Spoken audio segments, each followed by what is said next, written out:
ലക്ഷ്മിക്കുട്ടി എത്തി.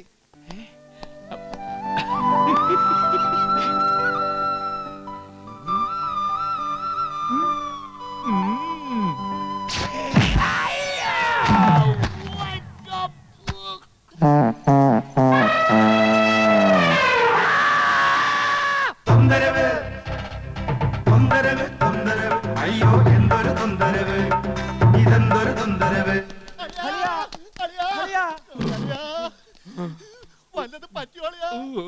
പൊന്നൻ സാറിന് ജീവനായിരുന്നു ഇവളെ.